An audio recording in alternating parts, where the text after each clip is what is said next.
أبسولوت سينما، هذا أفضل وصف لتوصف فيه نهائي البطولة الوطنية السعودية، المنافسة على مقعد إلى كأس العالم و5 مقاعد إلى تصفيات BMSL MEA. اليوم الأول من البطولة كان بصدارة R8 Esports ب 78 نقطة، بس بالملاحقة كان باور ب 73 نقطة، وشفنا غياب أسماء بارزة عن المنافسة مثل جينجي وجي كي. أما عن اليوم الثاني بدأ بأكثر طريقة مثالية للقلعة الزرقاء وفوز ليعزز صدارته. في المباراة الثانية بنشوف ستاليونز وجي كي بالنهايات وبيحسمها الأول. المباراة الثالثة بيكس بصعبها على باور، هذا اللي بيستغله R8 وبيكون ثاني بس الأول من نصيب الفيجن. المباراة الرابعة اللي بتشهد معركة البطولة، R8 وباور في مواجهة مباشرة، بس تدخل باقي الفرق أثر عليهم. بالنهاية مارف بخطف ايزي وضمن المركز الرابع، أما الفوز كان للنوبلز. المباراة الخامسة وفرق النقاط بيجبر باور ينزل على R8. خطة كانت إنه يقصيهم مبكرا ليحاول يجمع نقاط أكثر منهم. الخطة بتفشل وبدل إقصاء R8 أهداهم النقاط وأعطاهم مباراة مريحة. في النهايات صراع المقاعد اشتعل، القادمين من بعيد ستاليونز وفيجن وبيحسمها الأول.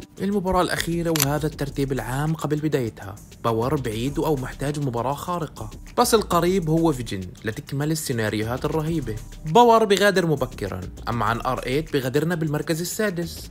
بنشوف استبسال من فيجن بس ما بيكون كافي لأنه بغادرنا مركز رابع، والفوز بيكون لزنتريكس. لتعلن رسميا R8 بطل البطولة الوطنية السعودية والممثل السعودي في كأس العالم، واللقب المميز الثاني على التوالي. أما عن المقعد المباشر لBMSL MEA كان لفيجن، وكل من زنتريكس بيكس وستاليونز وفيسي إلى BMSL كواليفايرز. مبروك للقلعة الزرقاء، بطولة مستحقة ومنتظرين الأفضل في المستقبل.